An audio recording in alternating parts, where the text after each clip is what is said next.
পররাষ্ট্রমন্ত্রী একটা ব্রিফিং দিয়েছে, খুবই টেকনিক্যাল ব্রিফিং।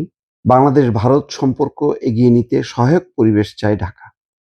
আর দীনেশ ত্রিবেদী যেই বার্তা নিয়ে এসেছিলেন প্রধানমন্ত্রীর কাছে, যে নরেন্দ্র মোদী বাংলাদেশের সাথে সুসম্পর্ক গড়ে তুলতে চান। আর বাংলাদেশ বলছে যে সহায়ক পরিবেশ প্রয়োজন। এই কারণে সেই সহায়ক পরিবেশ কি? সহায়ক পরিবেশ হচ্ছে বাংলাদেশের বক্তব্যকে গুরুত্ব দিতে হবে, বাংলাদেশের সম্মান অক্ষুণ্ণ রাখতে হবে। বাংলাদেশের একজন দণ্ডপ্রাপ্ত আসামি ভারতে যে রাজনৈতিক বক্তব্য দেবে, এটা চরম অধ্যত্ত, যার বাংলাদেশে ফেরত আসার কথা, বিচারের মুখোমুখি হওয়ার কথা, প্রত্যর্পণ চুক্তি অনুযায়ী তাকে বরং রক্ষা করা এবং মদত দেয়া, আরও বক্তব্য দেয়া, মানে বক্তব্য দিতে থাকবে, এটা চলতে পারে না। তো এটাই সম্ভবত প্রধানমন্ত্রী তারেক রহমান পরিষ্কারভাবে দীনেশ ত্রিবেদীকে বলেছেন।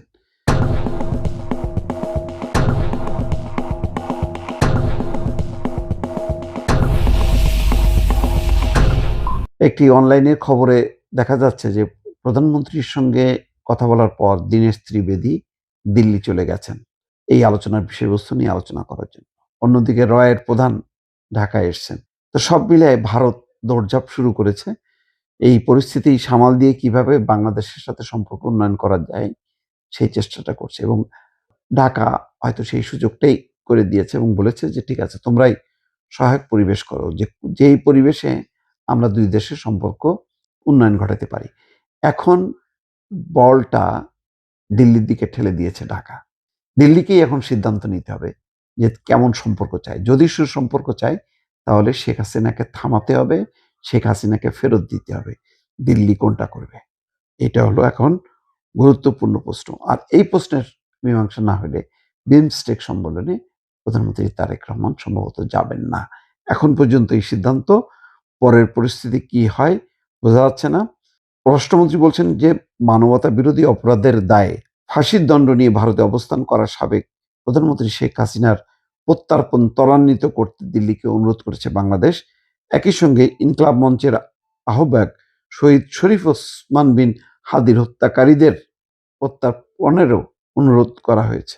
তো দেখেন, একসঙ্গে দুইটা, কোনোটাই করছে না। হাদির হত্যাকারীকেও তারা সেখানে আটকে রেখেছে। যাই হোক, সব মিলায় এখন দিল্লিকে সিদ্ধান্ত নিতে হবে, তাদের শেখ হাসিনা দরকার নাকি বাংলাদেশকে দরকার। এখানে একজন ব্যক্তি, একটা দল, আর এই দিকে একটা পুরো দেশ। ঢাকা কোনোভাবেই মানবে না। ঢাকার বর্তমান সরকার বিরোধী সব পক্ষই অন্তত শেখ হাসিনার ব্যাপারে ঐক্যবদ্ধ। এটা দর্শক আমি আপনাদেরকে আগেও বলেছি যে গভর্নমেন্ট একটা সুবিধাজনক অবস্থায় আছে। সেটা হচ্ছে শেখ হাসিনা প্রশ্নে সারা দেশের মানুষ, রাজনৈতিক দল সবাই ঐক্যবদ্ধ। শুধুমাত্র আওয়ামী লীগ এবং আওয়ামী লীগের সমর্থকরা ছাড়া বাকি কেউ নেই।